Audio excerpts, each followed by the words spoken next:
You know very well that summing up is very difficult because there were 7 scholars who presented from 7 different points of view. So it is really tough actually to bring everything under one umbrella. But I can only point out that there were salient points which we need to take them home. The one thing that I learned actually from the first speaker is that peace and reconciliation, actually from the Sufi point of view, that peace and reconciliation should become a way of life.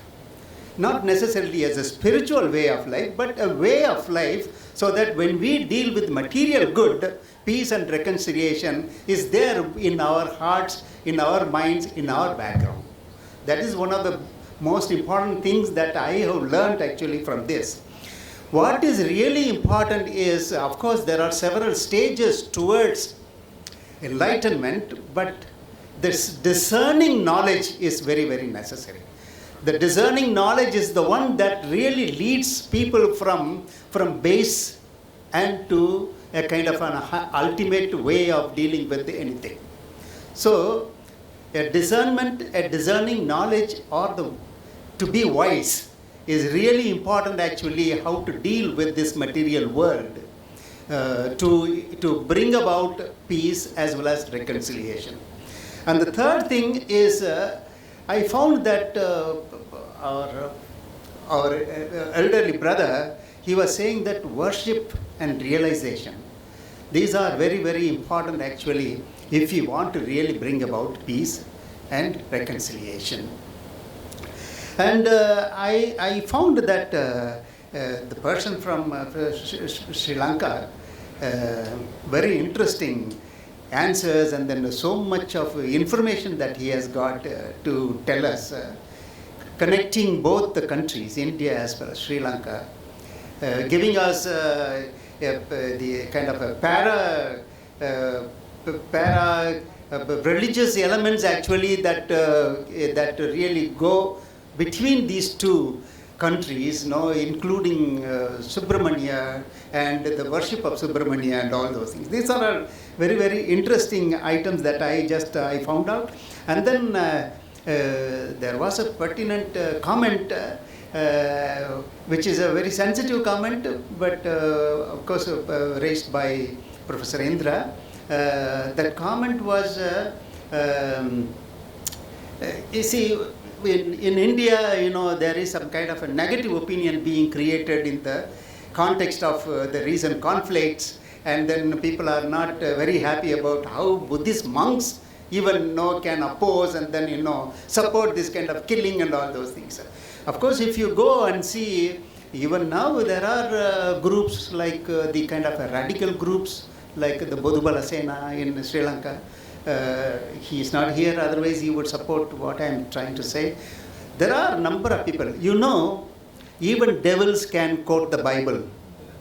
So, whether it is Vedas or Upanishads or any sacred text, any group can pick up something and then support themselves. This is what I mean by saying that even the devil can quote scriptures. So you find that there are a number of spiritualists who take very conveniently certain texts from any religion for that matter, their own religion. So they can have, and then they can support themselves, they can subscribe on that, and then they can have a kind of an ideology on that. But at the same time, there are also others like, the liberationists. The liberationists also can actually take scriptural texts to their own advantage. So the scriptures are actually open to everybody, and then each one and each group, ideologies have got their own way of understanding, and that is how hermeneutics has born. So you see this kind of a thing. And then I find that that is why he was trying actually in so many ways, including the NCC Major General and himself, and then they were trying to support how the justifying violence, justifying war. It's not a just war, he said. That was a very good distinction that they made. So it is a justification of conflict, justification of war or violence. How do you justify violence? So when you don't accept dharma, then you can have danda, actually, in order to suppress adharma. So this is a very nice way of putting things, you see. So in order to you beat it and then you crush it, you crush adharma with a danda. So the danda will here mean war, can mean ammunition, it can mean many things actually. So it is this way that wars are being justified. So, and I find that Mr. Syed, he was saying something about this peace and reconciliation has to become ours in our transformative journey. It's a very nice way of putting this one. So we are all in the journey. Or yatra, or pilgrimage. In this pilgrimage, there are several hurdles and then burdens and pains and so many things are there. But this should become actually to transform us as we learn, as we engage ourselves in peace. So peace is not an easy thing actually. Even to be just is not so easy actually. So we need to be transformed for that. So he was saying that. And of course, Professor Pannirselvam is a comprehensive genius. So he has got so many people, and then he is very, very good and scholarly in especially Western philosophy. And of late I have been hearing so much from the Tamil literature also, from Tirukkural, from Purnanuru, from so many other things. And then we have often heard certain phrases like Vasudhaiva Kutumpakam. So we have heard so often, but the way he gives the interpretation, bringing certain other contexts, and then within that he just includes this particular word, which makes the phrase very, very rich and meaningful.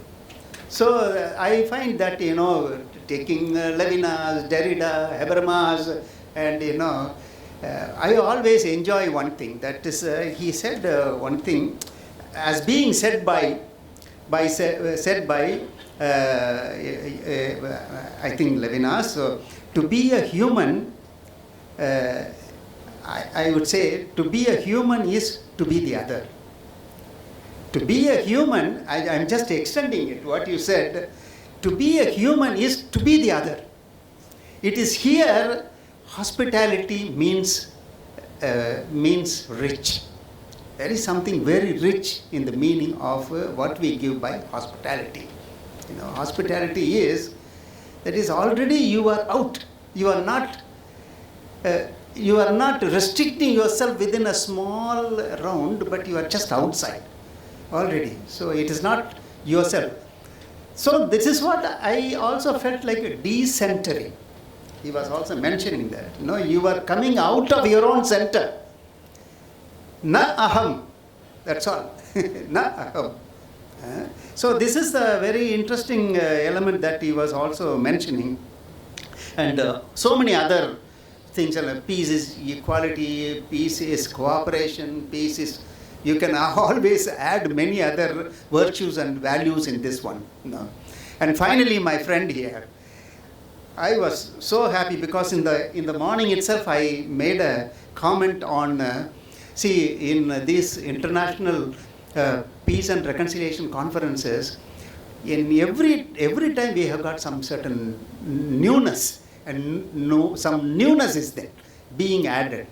I also mentioned that yesterday the whole panel was all female scholars, social activists. And today, to add to that, a young scholar.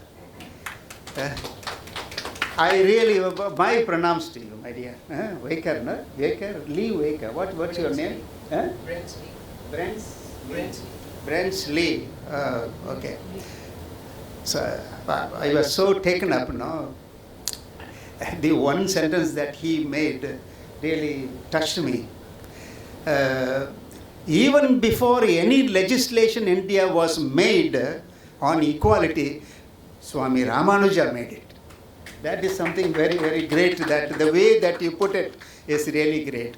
So, my dear friends, I am really happy that on behalf of this particular panel of 7 members from various walks of life and from various scholarly perspectives that people have presented, these are some of the elements that I picked up and then I just wanted to share before you. I thank once again Swamiji for giving me this opportunity to chair this panel as well as also to present from Christian perspective. Thank you, scholars. Thank you so much.